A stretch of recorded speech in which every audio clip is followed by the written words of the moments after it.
আসসালামু আলাইকুম, কি অবস্থা সবার? আমি টুটুল আছি সাথে, and you are watching Hablu programmer. C programming full কোর্সে আজকে এই ভিডিওতে আপনাদের সবাইকে স্বাগতম। আজকে এইটাও আমাদের একটা প্রবলেম সলভিং ভিডিও থাকছে, সেটা হচ্ছে C program to check whether a number is palindrome or not. এখন প্রশ্ন আসতে পারে যে প্যালিন্ড্রোম নাম্বারটা কি জিনিস? নাম্বারে আমাদের এই দৈনন্দিন জীবনে আমরা নাম্বার দেখে থাকি, নাম্বারের কয়েকটা ক্যাটাগরাইজ করা হয়। তার ভিতরে গত ভিডিওতে আমরা দেখছি যে প্রাইম নাম্বার, দেন প্যালিন্ড্রোম নাম্বার, অ্যামস্ট্রাম নাম্বার, আর অনেক ধরনের নাম্বার থাকে। আমাদের এই পৃথিবীতে এমন অনেক টাইপের নাম্বার আছে। সো দেখে আসি আমাদের এই প্যালিন্ড্রোম নাম্বারটা কি জিনিস। সো এখানে একটা জিনিস বলছে যে an integer is a palindrome if the reverse of the number is equal to the original number. তার মানে আমাদের যে নাম্বারটা ইউজার ইনপুট দিছে সেই নাম্বারটা যদি আমি রিভার্স করি এবং রিভার্স করার পর যদি আমার অরিজিনাল নাম্বারটাই পাওয়া যায়, then it's called a palindrome number. কিছু কিছু মানুষের নাম এমন হয় যে সেই নামগুলোকে উল্টা করলে একই নাম পাওয়া যায়। যেমন নয়ন, নবীন, এই নামগুলোকে যদি আমরা উল্টা করে লিখি তাহলে কি পাওয়া যাবে?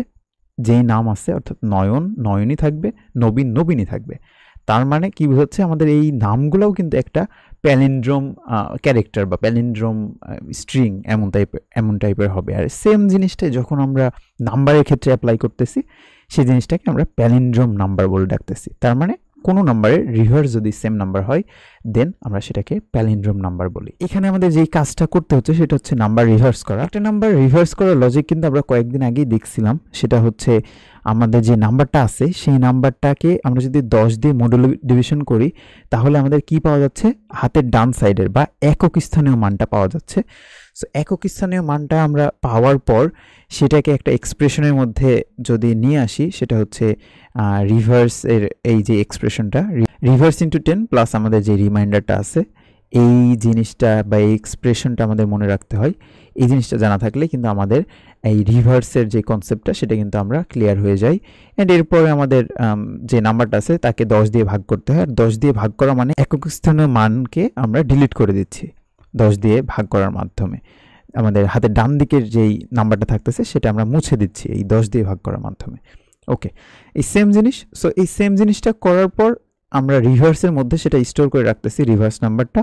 আর আমাদের যে নাম্বারটা ছিল যেটা ইনপুট নিছিলাম সেই নাম্বারটা এবং যে রিভার্সের ভিতরে এখন যেটা আছে সেই দুইটা যদি আমরা কন্ডিশনের ভিতরে চেক করে দেখি যে এই দুইটা কি সমান নাকি, যদি সমান পাই তাহলে আমরা বলে দেবো এটা অরিজিনাল, অর্থাৎ আমাদের এটা প্যালিন্ড্রোম। আর যদি না সমান পাই দেন আমরা বলে দেবো এটা কোনো প্যালিন্ড্রোম হবে না। একদম ইজি কিন্তু। সো এই প্রবলেমটা আমরা সলভ করে আসি। আমাদের সি এর যে বেসিক স্ট্রাকচার সেটা লিখে রাখলাম এখানে। লেখার পর কিছু আমাদের ভেরিয়েবল নিতে হবে। সো ইন্টিজার টাইপ কিছু ভেরিয়েবল নেব। ইন্টিজার আমাদের যেহেতু নাম্বার ইনপুট নিতে হবে, তারপর আমাদের রিভার্স রাখতে হবে, অর্থাৎ রিভার্সের ভ্যালু আমরা 0 অ্যাসাইন করে দিলাম। আর একটা রিমাইন্ডার লাগবে আমাদের, সো REM এটা দিয়ে দিলাম। ওকে, এবার আমাদের কি আমরা কনসোলে দেখাবো প্রিন্ট করে, যে প্রিন্ট এফের ভিতরে বলে দিলাম যে enter a number. So enter a number. Okay, আমরা একটা কিছু এখানে প্রিন্ট করে দেখালাম। এরপর স্ক্যান এফ ফাংশনের ভিতরে আমরা বলে দেব যে %d, যেহেতু ডেসিমেল ভ্যালু ইনপুট নিচ্ছি, অ্যান্ড কমা দিয়ে এটার যেই লোকেশনটা সেটা বলে দিব। সো নাম্বারের মধ্যে এটা স্টোর করে রাখো। অ্যান্ড এরপরে আমরা আমাদের লুপটা চালাবো। এখানে হোয়াইল লুপ, আপনার ইচ্ছা মতো আপনি লুপ চালাতে পারেন। সো হোয়াইল লুপ চালাচ্ছি এবং লুপটা কতদূর পর্যন্ত চলবে? যতক্ষণ আমাদের নাম্বার নট ইকুয়াল টু 0 হচ্ছে।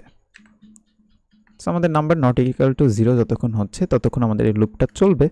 সো এবার আমাদের লুপের ভিতরে এসে আমাদের যে রিমাইন্ডারটা আছে সেই রিমাইন্ডার ইজ ইকুয়াল টু আমাদের যে নাম্বারটা আছে সেই নাম্বারটাকে যদি আমরা 10 দিয়ে মডুলো ডিভিশন করি তাহলে যে ভ্যালু থাকবে সেই জিনিসটা আমরা রিমাইন্ডারের ভিতর স্টোর করে রাখতে চাচ্ছি। ওকে, তার মানে আমাদের হাতের ডান সাইডে বা একক স্থানীয় মান আমরা স্টোর করার জন্য এই যেই এক্সপ্রেশনটা লিখলাম সেটা কিন্তু এখানে লিখলাম। এবার আমাদের রিভার্সের কাজ করার পালা। সো রিভার্সের ভিতরে আমরা আমাদের যে রিভার্সটা আছে অলরেডি যেটা অ্যাসাইন করে আসছি 0, এইটা ইন্টু 10 প্লাস আমাদের যে রিমাইন্ডারটা আছে সেই রিমাইন্ডারটার ভ্যালু হবে এইভাবে আমাদের এই এক্সপ্রেশনটা লিখতে হবে। আমরা কিন্তু এই জিনিসটা দেখে আসছি, বিস্তারিত কিন্তু জানিয়ে আসছি। সো এটা যদি আপনাদের প্রবলেম হয় করতে, সো আমাদের যেই রিভার্স এ নাম্বার যেই ভিডিওটা ছিল সেটা আপনি আবার দেখে আসতে পারেন। অ্যান্ড সবার শেষে আমাদের যে নাম্বারটা আছে সেই নাম্বারটাকে আমরা কি 10 দিয়ে ভাগ করে দিব। তাহলে সো নাম্বারটাকে আমরা 10 দিয়ে ভাগ করে দিচ্ছি, তার মানে আমাদের হাতের ডান সাইডে বা একক স্থানের মানটা ডিলিট হয়ে যাচ্ছে। কাজ কিন্তু শেষ, আমাদের হোয়াইল লুপের কাজ শেষ। আচ্ছা, এখানে একটা জিনিস দেখেন, আমরা যে নাম্বারটা নিয়ে কথা বলতেছিলাম, এইভাবে আমাদের এই নাম্বারটা 10 দিয়ে ভাগ করার মাধ্যমে তার যেই ভ্যালু নাম্বারের ভিতরে যত স্টোর ছিল সেই লুপ শেষ করার পরে স্টোর নাম্বারের ভিতরে এখন আর কিচ্ছু স্টোর থাকবে না। কারণ আমরা কোনো একটা ভেরিয়েবলের ভিতরে কোনো কিছু স্টোর করার পর আমরা লুপের ভিতরে যদি সেই জিনিসটাকে ব্যবহার করি, আমাদের ইচ্ছা মতো ব্যবহার করি, যেমন এখানে আমরা 10 দিয়ে ভাগ করতে করতে যাচ্ছি আমাদের নাম্বারটাকে, এর মানে বোঝাচ্ছে একক স্থানের মানগুলো আস্তে আস্তে ডিলিট করতে করতে যাচ্ছি। সো লুপ যখন শেষ হবে, শেষ হওয়ার পর কিন্তু আমাদের এই নাম্বার ভেরিয়েবলের মধ্যে আর কিচ্ছু স্টোর থাকবে না। তো আমার নাম্বার ভেরিয়েবলের মধ্যে যদি কিছু স্টোর নাই থাকে, তাহলে আমার রিভার্সের যে নাম্বারটা আর আমার পূর্বের যে নাম্বার, সেই জিনিসটা আমরা কন্ডিশনে চেক করে দেখব কীভাবে। সেই জিনিসটা করার জন্য আমাদের কি করতে হবে, আরও একটা ভেরিয়েবল এখানে লিখে নিতে হবে। সো আমরা আমাদের যেই ইন্টিজার টাইপের আরও একটা ভেরিয়েবল এখানে লিখে দিতে পারি যে অরিজিনাল। সো অরিজিনাল নামে একটা ভেরিয়েবল লিখলাম, এবং এই আমাদের যে অরিজিনাল আছে, অরিজিনালের ভিতরে আমরা যেই নাম্বারটা ইনপুট নিছি সেই নাম্বারটা স্টোর করে রাখলাম পরবর্তীতে ব্যবহার করার জন্য।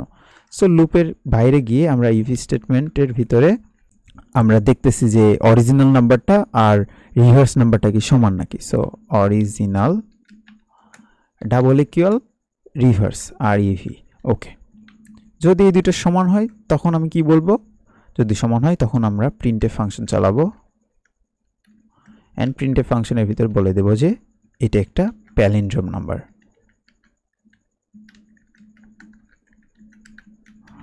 ওকে, আর যদি আমাদের অরিজিনাল নাম্বার আর রিভার্স নাম্বার সমান না হয়, তার মানে কি এলসের ভিতরে আমরা কি বলে দেব, যদি এটা না হয় তাহলে কি বলে দেব, উপরের যেই জিনিসটা আমরা লিখছিলাম সেই প্রিন্টএফটাই কপি করে নিচে পেস্ট করে এখানে বলে দিলাম যে not a palindrome number. So not palindrome number, কাজ কিন্তু শেষ, আমাদের কিন্তু কোড লেখা শেষ। সো এখন এটা রান করি। সো এন্টারে নাম্বার বলতেছে, আমি ইচ্ছা মতো একটা নাম্বার দিলাম, এন্ড বলতেছে নট এ প্যালিন্ড্রোম নাম্বার, কারণ আমার এই নাম্বারটা রিভার্স করলে কিন্তু এই জিনিসটা আসবে না, মানে এই 1542কে রিভার্স করলে কিন্তু 1542 আসবে না, এই কারণে এটা নট প্যালিন্ড্রোম নাম্বার। ওকে, আমরা এখানে দেখি যে উদাহরণটা দেওয়া ছিল, যেমন 1001। সো 1001 এটাকে যদি আমি রিভার্স করি 1001ই কিন্তু আসবে। সো এখানে যদি আমি আবার রান করি, রান করার পর যদি এখন 1001 যদি দিয়ে দিই, সেখানে আমাকে বললো প্যালিন্ড্রোম নাম্বার। আবার যদি রান করি 101 আমরা দিতে পারি, এটাও কিন্তু প্যালিন্ড্রোম নাম্বার হবে। আমাদের কোড কিন্তু সাকসেসফুলি রান করছে। এটা কিন্তু আপনারা বুঝে গেছেন যে কি জিনিস, কারণ আমরা অলরেডি এই রিভার্স নাম্বার করা শিখে আসছি, সেই জিনিসটা এখানে কাজে লাগায় জাস্ট নিচে আমরা একটা কন্ডিশনের ভিতরে সেটা চেক করছি যে অরিজিনাল নাম্বার এবং রিভার্স নাম্বারটা কি সেম নাকি সেম না। আশা করি আপনারা বুঝতে পারছেন। আপনাদের এখন কাজ হবে হলো এই কোডটা করা এবং আমাদের সেই আপনার যেই কাজটা করছেন সেই জিনিসটা আমাদের গ্রুপে পোস্ট করা। দেখা হবে নেক্সট ভিডিওতে। Have fun, take a risk.